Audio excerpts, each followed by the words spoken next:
ጤና ይስጥልን ክቡራትና ክቡራን አድማጮቻችን እንደምን አደራችሁ። የዕለተ አርብ የጧት ፕሮግራማችን እነሆ ጀመረ። ከሁሉ አስቀድመን መልካም ቀን ሰላም ቀን እንዲሆን እንመኛለን።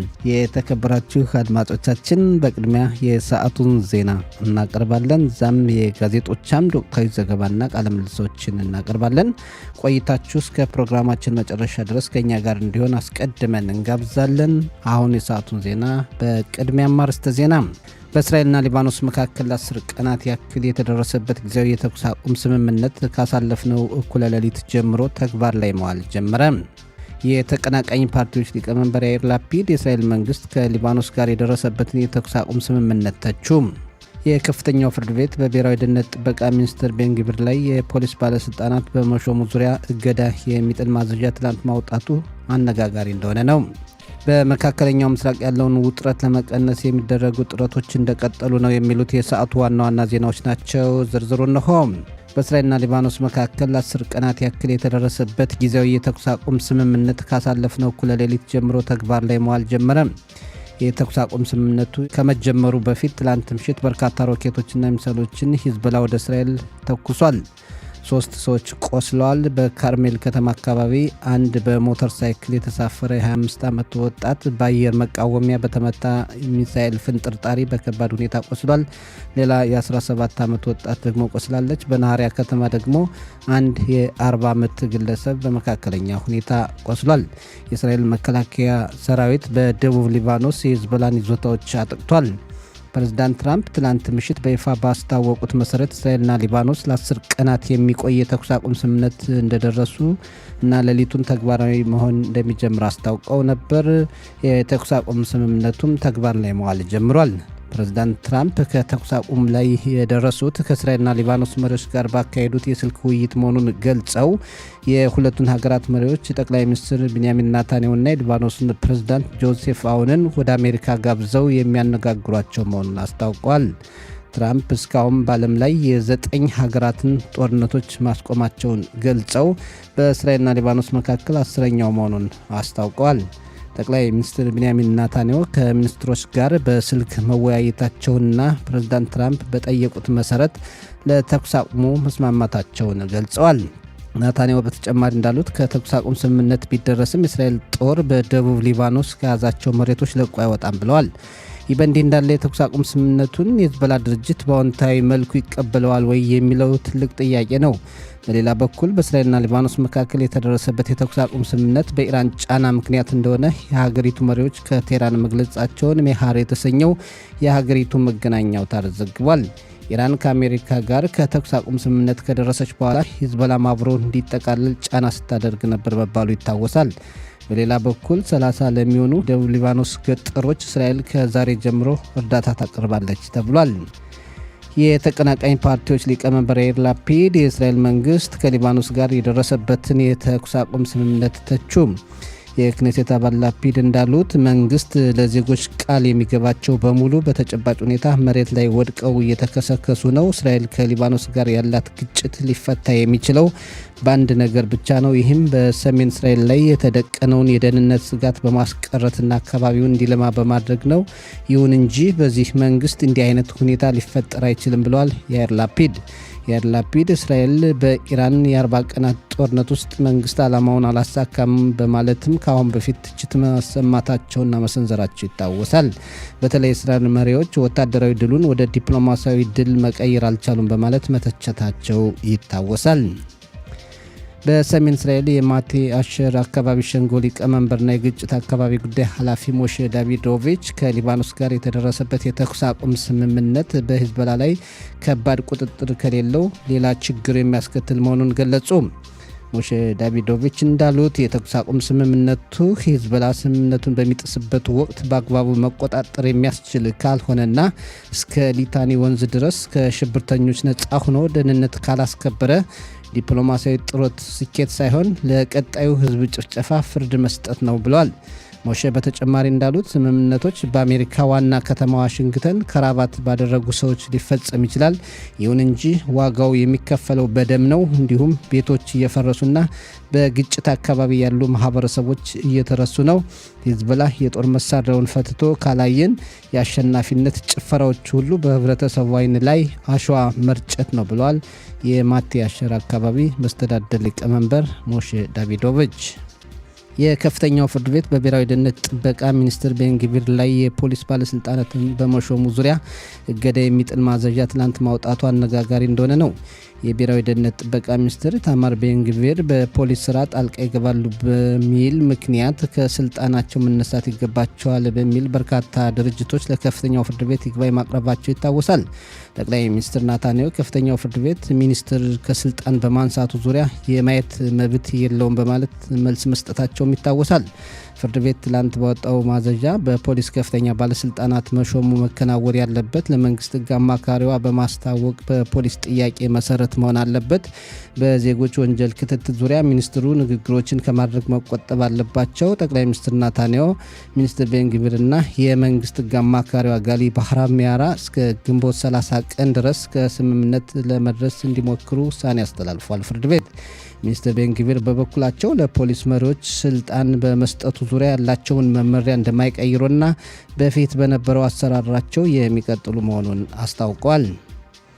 የትምህርት ሚኒስቴር ጽሕፈት ቤት በመላ ሀገሪቱ ለሚገኙ 12ኛ ክፍል ተፈታኞች ማቃለያዎችን ማድረግን አስታወቀ። የ12ኛ ክፍል ማጠናቀቂያ የባጉሩት ፈተናዎችን ለሚወስዱ ተማሪዎች ማቃለያዎች መደረጉን ትላንት ያስታወቁት የትምህርት ሚኒስትር ዮአብ ኪሽ ናቸው። እንደ ትምህርት ሚኒስትሩ ገለጻ ለውጡ ተማሪዎች ውጤታቸውን እንዲያሻሽሉ ያደርጋል። አንድ የውስጥ ፈተናን ቀንሰናል፣ ዝርዝር ሁኔታው ወደፊት ይገለጻል ብለዋል የትምህርት ሚኒስትሩ። ይህ በእንዲህ እንዳለ በእስራኤል ባለፉት ጊዜያት በነበሩ ጦርነቶች ምክንያት በመማር ማስተማሩ ሂደት ላይ ብዙ ችግር መከሰቱ ይታወሳል።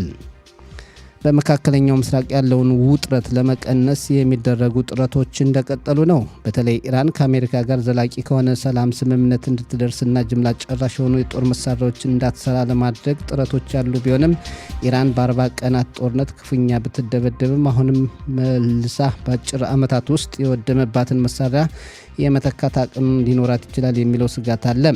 የተብላለው የኡራኒየም ማዕድን በእጇ መገኘቱና የኢራን አያቶላዎች አስተዳደር አለመለወጡ በፊት በነበረው ሁኔታ ሊቀጥል ይችላል የሚል ከፍተኛ ስጋት እንዳለ ነው። ኢራን በ40 ቀናቱ ጦርነት በርካታ የፋርስ ባህረ ሰላጤውን ሀገራት ማጥቃቷም ለአካባቢው ወደፊትም ስጋት ትሆናለች ተብሏል። አሜሪካ የኢራንን ስጋትነት ለማስቀረት ጥብቅ አቋም የያዘች ቢሆንም የኢራን መሪዎችም በፊት በነበረው አካሄዳቸው መቀጠል መፈለጋቸው ድርድሩን ውጤት አልባ እንዳያደርገው ስጋት አለ። ፕሬዝዳንት ትራምፕ በበኩላቸው በኢራን ጦርነቱ የሚያልቅበት ጊዜ ተቃርቧል ብለዋል። ስፖርት። በጦርነቱ ምክንያት ለሌላ ጊዜ የተራዘመው የኢየሩሳሌም ማራቶን በአሁኑ ሰዓት እየተካሄደ ነው። ባለው የዕለቱ ሙቀት ምክንያት የብዙ ርቀት ሩጫዎች ተሰርዘዋል። በማራቶን ሩጫው ምክንያት በዋና ከተማዋ ብዙ ጎዳናዎች ለተሽከርካሪዎች ዝግ ሆነዋል። በመጨረሻም የአየር ንብረት ትንበያ።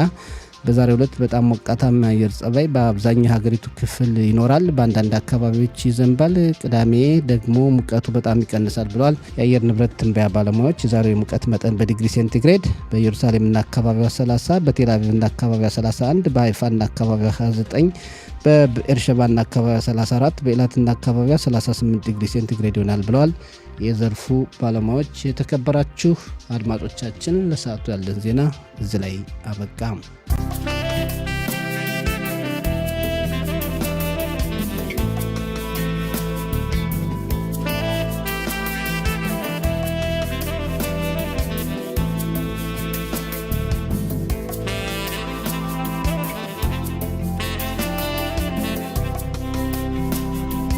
የተከበራችሁ አድማጮቻችን ከዚህ ቀጥለን የዛሬ ጋዜጦች ለአንባቢያን ያቀረቧቸውን ዋና ዋና ርዕሰ ጉዳዮች ባጭሩ እንመለከታለን። የኢትዮ ታህሮኖት ጋዜጣ በፊት ገጹ ይዞ የቀረበው በእስራኤልና ሊባኖስ መካከል ትላንት የተደረሰበትን የተኩስ አቁም ስምምነት ነው።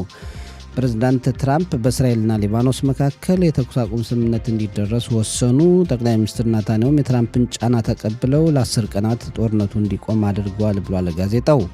እንደ ኢትዮ ታህሮኖት ጋዜጣ ዘገባ ስለ ተኩስ አቁም ስምምነቱ የእስራኤል ሚኒስትሮች አስቀድመው እንዳልተነገራቸውና ናታንያሁ በስልክ እንዳሳወቋቸው ዘግቧል።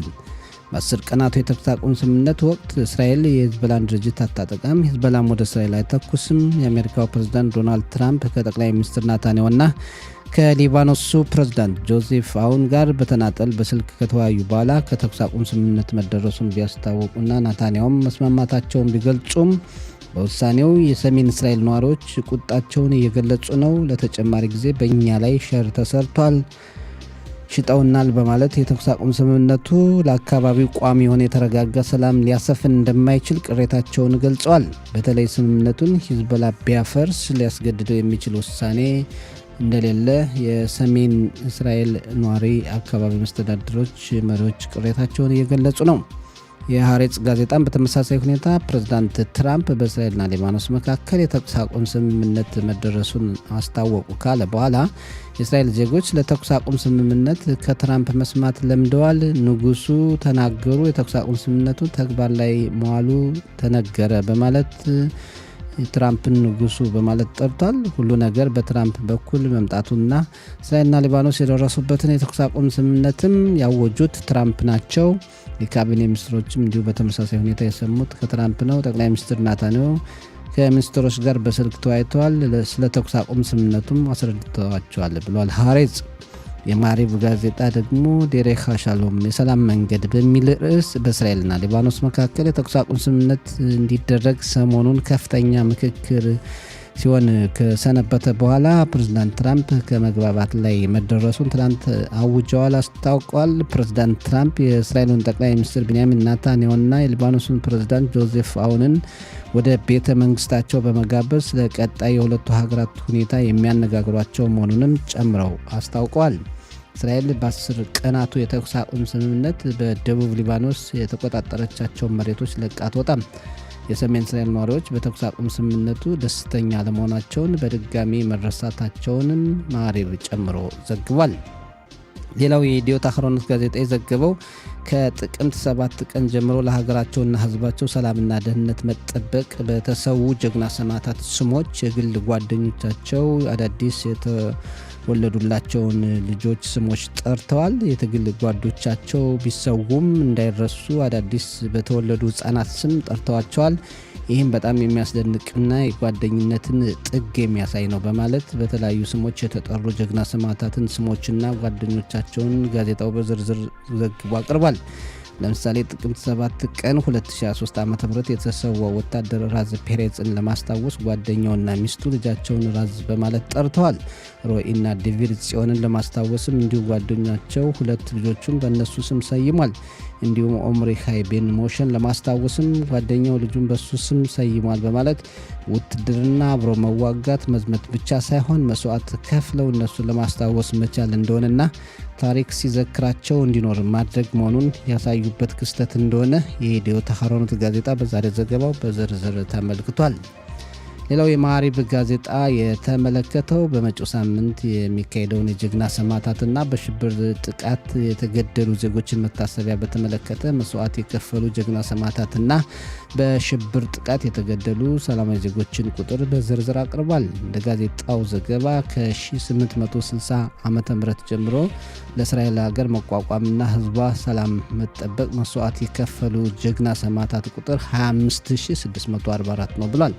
የመከላከያ ሚኒስቴር ጽሕፈት ቤት በመጪው ሳምንት ማክሰኞ ምሽት ጀምሮ የሚካሄደውን የጀግና ሰማዕታትና በሽብር ጥቃት የተገደሉ ዜጎችን መታሰቢያ በተመለከተ ትላንት ይፋ ባደረገው መረጃ መሰረት ለሀገርና ሕዝብ ሰላምና ደህንነት መከበር ሲሉ መስዋዕት የከፈሉ ሰማዕታት ጠቅላላ ቁጥር 5644 ነው። ባለፈው ዓመት 224 ጀግኖች ተሰውተዋል። በእስራኤል 60 ሺህ የሚሆኑ ቤተሰቦቻቸውን በጦርነት ያጡ ዜጎች አሉ። 4872 ባሎቻቸውን በጦርነት ያጡ ሴቶች ናቸው። 14430 ልጆች ወላጆቻቸውን በጦርነት አጥተዋል። 31814 ደግሞ ወንድሞቻቸውን ወይም እህቶቻቸውን በጦርነት ያጡ ናቸው። 12 ቀለበት ያደረጉ ሴቶች የፍቅር አጋሮቻቸውን አጥተዋል። ከጥቅምት 7 ቀን 2023 ዓ.ም ጀምሮ እስከ ዛሬ ድረስ ደግሞ 7165 ዜጎች የቤተሰብ አባሎቻቸውን በጦርነት ያጡ ሀዘንተኛ ቤተሰቦች ናቸው ብሏል ጋዜጣው። ይህ በእንዲህ እንዳለ በእስራኤል በሽብር ጥቃት የተገደሉ ዜጎች ቁጥር 5313 መድረሱን የብሔራዊ ዋስትና መስሪያ ቤት ቢቷህ ሎሚ መግለጹን ጋዜጣው ጨምሮ ዘግቧል። ባለፈው ዓመት በሽብር ጥቃት የተገደሉ ዜጎች ቁጥር 79 ነው። የቢቷህ ሎሚ መስሪያ ቤት ቤተሰቦቻቸውን በሽብር ጥቃት ያጡ ከ14800 በላይ ዜጎችን የተንከባከበ መሆኑን አስታውቋል። 5000 ልጆች ደግሞ ወላጅ አልባ ሆነዋል። በመጪው ሳምንት ማክሰኞ ምሽት ጀምሮ እስከ ሮብ ምሽት 8 ሰዓት ድረስ ጀግና ሰማዕታትና በሽብር ጥቃት የተገደሉ ዜጎች በብሔራዊ ደረጃ የሚታሰቡበት ዕለት ነው። እንደሚታወቀው ጀግና ሰማዕታትና የሽብር ጥቃት ሰለባ የሆኑ ዜጎች የሚታሰቡት የእስራኤል ነጻነት ቀን ከመከበሩ በፊት ባለው ቀን ነው። የሰማዕታትና ሽብር ጥቃት ሰለባ ዜጎች መታሰቢያ የፊታችን ማክሰኞ ምሽት እስከ ሮብ ምሽት ከተካሄደ በኋላ ሮብ 8 ሰዓት ጀምሮ ደግሞ የእስራኤል 78ኛ ዓመት የነጻነት ቀን መከበር ይጀምራል። እስራኤል በ1948 ዓ.ም መቋቋሟ ይታወቃል። በዚህ ዓመት የሚከበረው የነጻነት ቀኗ 78ኛ ዓመት መሆኑን ነጻነቱን ቀን ለማክበርም ቅድመ ዝግጅት እየተደረገ ነው። ምንም እንኳ በጦርነቱ ምክንያት እንደ ባለፉት ዓመታት በብዙ የሙዚቃ ዝግጅት ባይከበርም ካለው ሁኔታ ጋር በማጣጣም መንግስትም ሆነ ማዘጋጃ ቤቶች የነጻነት ቀኑን ለማክበር እየተዘጋጁ መሆኑ ተገልጿል። ሌላው ያለውን የጦርነት ሁኔታ ምክንያት በማድረግ የማሪብ ጋዜጣ ህዝባዊ ግምገማ አካሂዷል። በተለይ ምርጫው ትላንት ቢካሄድ ማን የተሻለ የፓርላማ መቀመጫ ያገኝ ነበር በሚል ባካሄደው ግምገማ የሊኩድ ፓርቲ 25 የክነሴት መቀመጫዎችን ሲያገኝ የናፍታሊ ቤኔት ፓርቲ 24፣ 12 ሻስ እስራኤል ቤቴኑ እና ዲሞክራቲም እያንዳንዳቸው 9 የክነሴት መቀመጫዎችን ያገኙ ነበር። ኦጽማ ይሁዲት 8፣ የሻቲድ 7፣ የአህዶት አቶራም እንዲሁ 7፣ ሀዳሽና ታል ራም እያንዳንዳቸው 5 የክኔሴት መቀመጫዎችን ያገኙ ነበር። በግምገማው መሰረት በጥምር መንግስቱና ተቃዋሚ ፓርቲዎች መካከል ያለውን ድጋፍ ሲገልጽ የተቀናቃኝ ፓርቲዎች 61 የክኔሴት መቀመጫዎችን ሲያገኙ የጥምር መንግስቱ 49፣ የአረብ ፓርቲዎች 10 ያገኙ ነበር። ሀገሪቱን ማን በጠቅላይ ሚኒስትርነት ይምራ ተብለው ዜጎች እያነጻጸሩ እንዲመልሱ ተጠይቀው በጠቅላይ ሚኒስትር ናታንያሁና ጋዲ አይዘንኮት መካከል ናታንያሁ 45 ከመቶ ድጋፍ ሲያገኙ ጋዲ አይዘንኮት 38 ከመቶ፣ በናታንያሁና ቤኔት መካከል ደግሞ ናታንያሁ 43 ከመቶ፣ ቤኔት 41 ከመቶ ድጋፍ አግኝተዋል። እስራኤል በኢራን ዳግመኛ ጦርነት ከፍታለችን ተብለው የተጠየቁት ዜጎች ደግሞ ምላሻቸውን ሲሰጡ 62 ከመቶ የሚሆኑት አዎ ትከፍታለች የሚል ግምት ያላቸው መሆኑን ገልጸዋል። 24 ከመቶ ጦርነት አይኖርም ብለዋል። 14 ከመቶ ደግሞ አላውቅም የሚል ምላሽ መስጠታቸውን ጋዜጣው ዘግቧል። የተከበራችሁ አድማጮቻችን የጋዜጦች አምድ ዝግጅት ባጭሩ ይህን ይመስላል። ዝግጅታችን ይቀጥላል።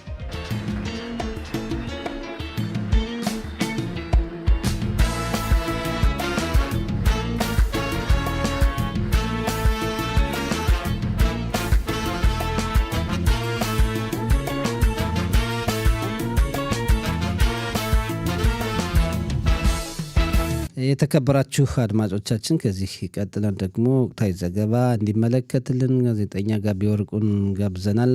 ከሰሜን እንደምን አደርክ ጋቢ? ሰላም ተነስልኝ። እንደምን አደርክ ሰጠኝ። እንዲሁም አድማጮቻችን እኛ ደህና ነን። እናንተ እንዴት ነህ? ሰሜኑ እንዴት ነው? አዳር እንግዲህ ስጋት ነበር። አሁን በመጠኑም ቢሆን መረጋጋት አለ 10 ቀናትና እንዴት ነበረ? አንተ ያው በሰሜን እስራኤል ስለምትኖር አሁን እንግዲህ በመጀመሪያ ደረጃ ያው እስራኤል ተከባ ያለው በጠላት ሀገር ስለሆነ ሁልጊዜ ስጋቱም አለ። ሆኖም ግን ይህ አሁን ከ40 ቀን በላይ ከ50 ቀን በላይ ከሂዝቦላ ጋር ቀጥሎ የነበረው ጦርነት ወይም ደግሞ ውጊያ ዘመቻ ማለት ይቻላል በትናንትናው ዕለት ያው በሌሊት ከሌሊቱ 12 ሰዓት ማለት ነው ይህ ነገር ለ10 ቀን የተኩስ አቁም ስምምነት እንዲደረግ በአሜሪካ በኩልም በእስራኤል በኩልም እንዲሁም በሊባኖስ ይሄ ጉዳይ ይፋ ሆኗል። ስለዚህ ይሄ ይቀጥላል አይቀጥልም የሚለው ሁኔታ እንግዲህ ወደ ምናየው ነው።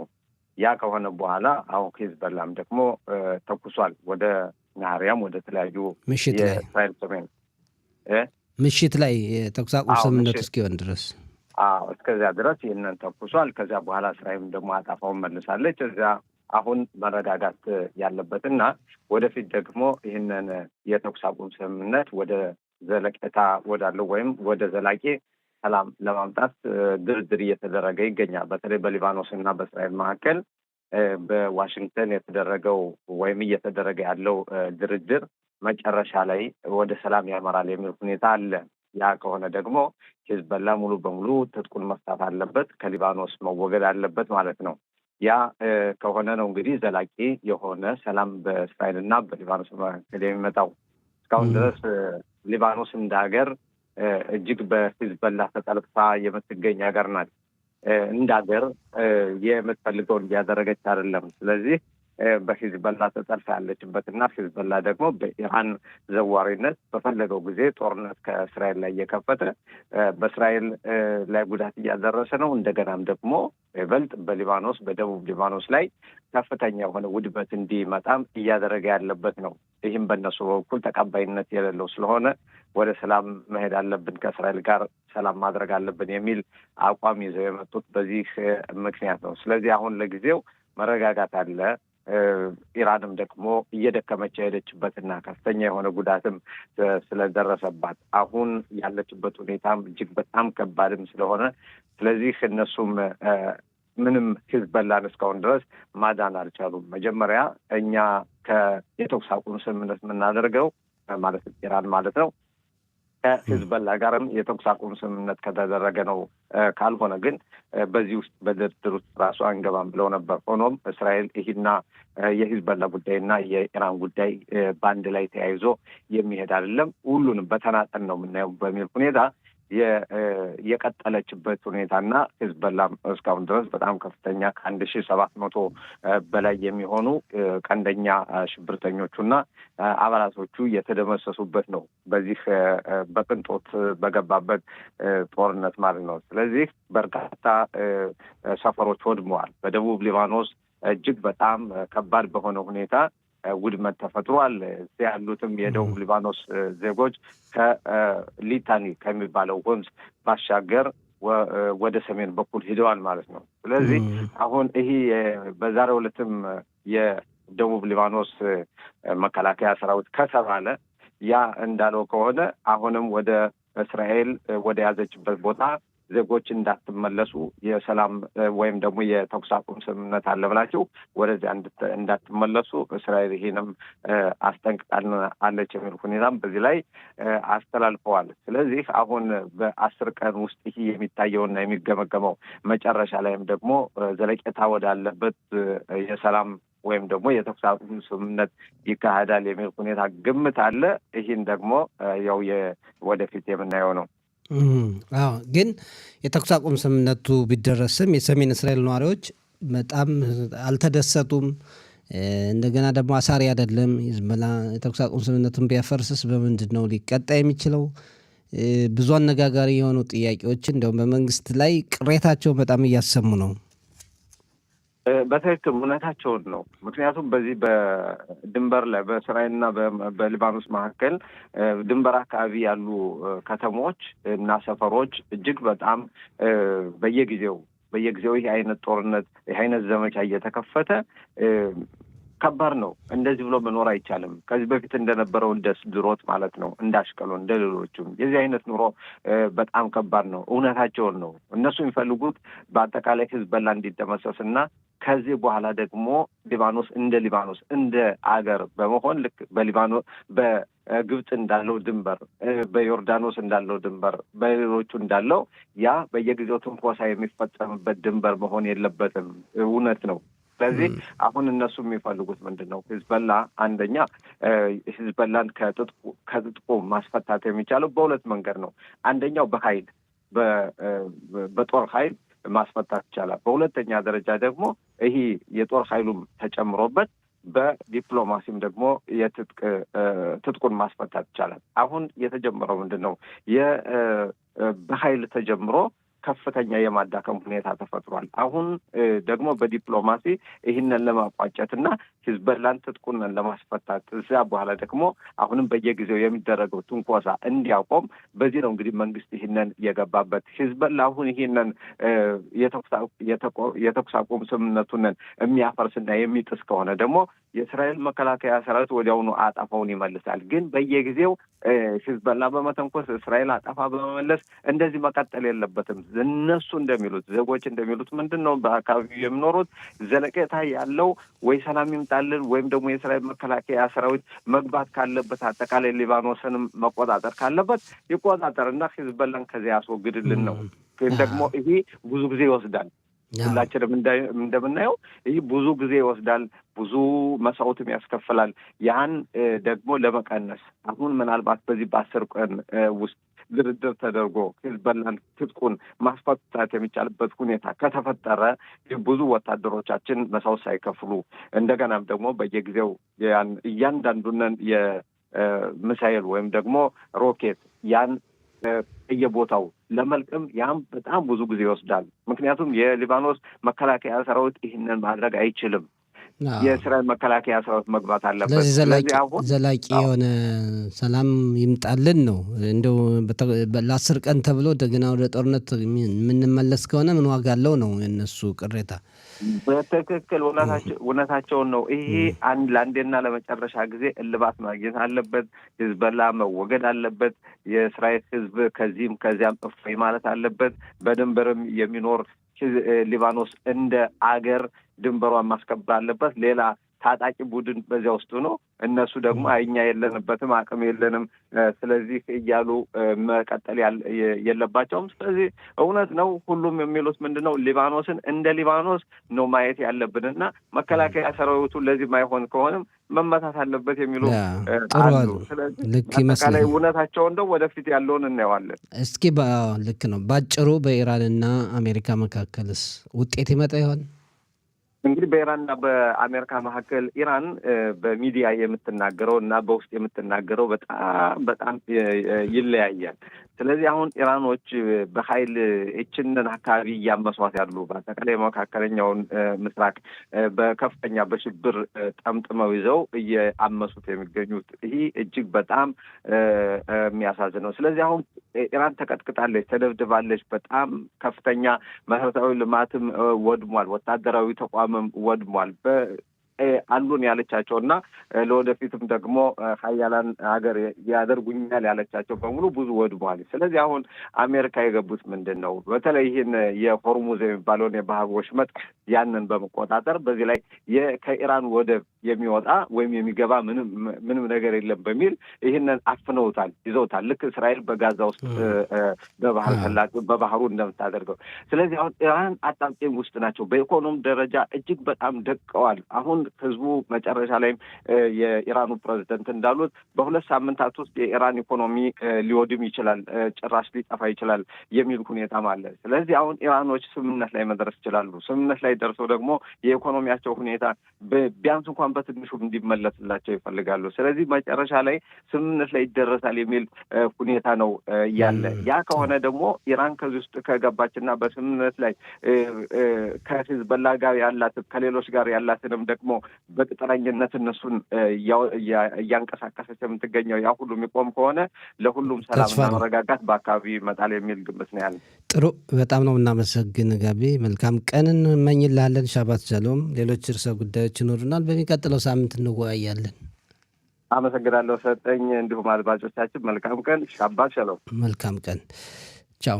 የተከበራችሁ አድማጮቻችን የጠዋቱ ፕሮግራማችን እዚህ ላይ ተጠናቀቀ። ከእኛ ጋር ለነበራችሁ ቆይታ ከፍ ያለ ምስጋና እናቀርባለን። ለቴክኒክ ባለሙያችን ናቲ ብላንኬት እናመሰግናለን። በፕሮግራማችን ለተሳተፉትን በሙሉ እንግዲህ ዛሬ አየሩ ሞቃታማ ነው ተብሏል። እንግዲህ አስፈላጊውን ጥንቃቄ ማድረግ ያስፈልጋል። እንዲሁም ደግሞ በኢየሩሳሌም እየተካሄደ ባለው የማራቶን ሩጫ አማካይነት ያው የተለያዩ ጎዳናዎች የተዘጉ መሆኑን ደረሰን መረጃ ያመላክታል። እንግዲህ ሾፌሮች አማራጭ መንገዶችንም መፈለግ ጥሩ ነው። ሰላም ቀን። 1 ሰዓት ላይ እንደገና እንገናኛለን። በደህና ዋሉ።